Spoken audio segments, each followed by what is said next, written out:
ces conférences reposent sur, bien entendu, la confluence entre la science et les arts. Et chaque fois, il y a en principe un conférencier et puis un artiste. Et jusqu'à présent, nous avons, pendant ces 13 ans, fait beaucoup de progrès en sciences, enfin, dans l'intitulé des conférences, on ne comprend pas toujours.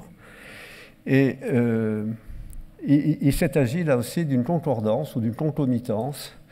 On était en train de réfléchir sur le fait de se dire, bon, c'est bien de parler de la science, mais on peut aussi parler de la science des pauvres, de la science de la pauvreté, et nous avons établi un programme pour l'année prochaine.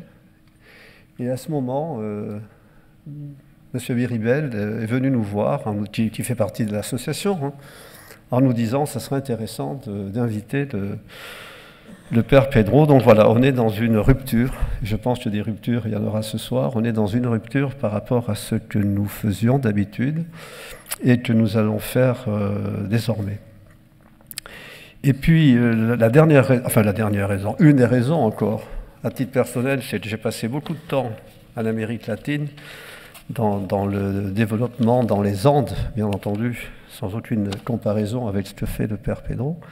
Et puis une autre raison encore, c'est que nous avons vu dans son itinéraire un séjour dans la communauté de Thésée, en Saône-et-Loire. Et donc à ce titre-là, on ne pouvait pas non plus rater sa venue. Je passe sur ces différents séjours à Ljubljana, à Madagascar, à l'Institut catholique de Paris, au séjour en Israël, en Russie, aux États-Unis, et il a été ordonné prêtre en 1975, à Buenos Aires, où il a été nommé curé d'une paroisse rurale de Madagascar, et en 89, il est devenu directeur d'un séminaire à Tananarive, et depuis, il se consacre à mener ce combat sur la misère, que bien entendu, on ne peut pas ne pas voir lorsqu'on lit ses livres et lorsqu'on regarde ses actions. Je voudrais signaler son dernier livre avec Pierre Lunel, Insurgez-vous, qui devrait être aujourd'hui, je crois, inscrit sur tous nos cahiers, sur tous nos murs, et même à la tête de nos lits.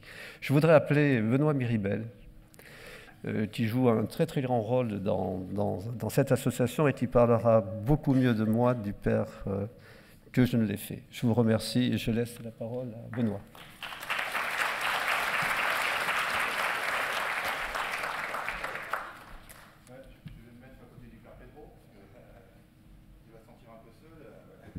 Pas pour m'installer, mais pour témoigner effectivement, comme vient de le dire Jean-Pierre, et je remercie Jean-Pierre Clavran, tous les partenaires, les organisations de confiance des savoirs qui ont permis cette conférence ce soir, en honneur du Père Pedro.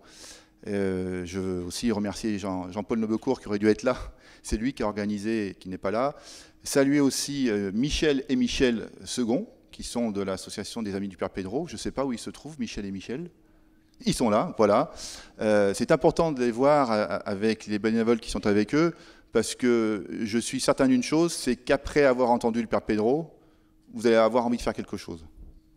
Alors la première chose à faire, c'est, effectivement, vous pouvez prendre un livre pour aller plus loin, lire des phrases qui sont quand même assez chocs, et aussi, surtout, voilà, permettre que le Père Pedro, ce que nous voyons quand nous sommes là-bas à Madagascar, quand nous passons là-bas, ce que nous voyons, c'est sans commune mesure par rapport à la misère.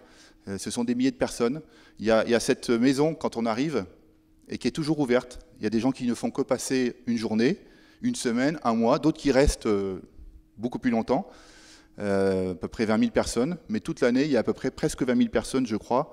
Les statistiques sont affichées, des personnes qui viennent. Donc c'est vraiment la maison du Seigneur, entre guillemets, pour le Père Pedro et tous ces villages qui ont été créés dans ces collines. C'est quand même assez extraordinaire ce qui se met en mouvement avec cette énergie. Et c'est vrai que dans ce livre, pour ceux qui l'ont déjà, Père Pedro dit, s'insurger, ce ne sont pas des coups de gueule, ou pas que des coups de gueule, mais c'est des coups de cœur. Et là, vous avez un combattant révolutionnaire qui a une arme très forte qui est le cœur. C'est ce que nous voyons. Donc je suis là, effectivement, au nom de la Fondation Mérieux, pour vous témoigner de cet engagement concret que l'on voit, qui est basé sur la dignité. La plus grande joie du Père Pedro, c'est de voir des enfants heureux. C'est sa récompense, il le dit. Donc voilà, voilà pourquoi vous êtes là ce soir et nous avons envie de l'encourager.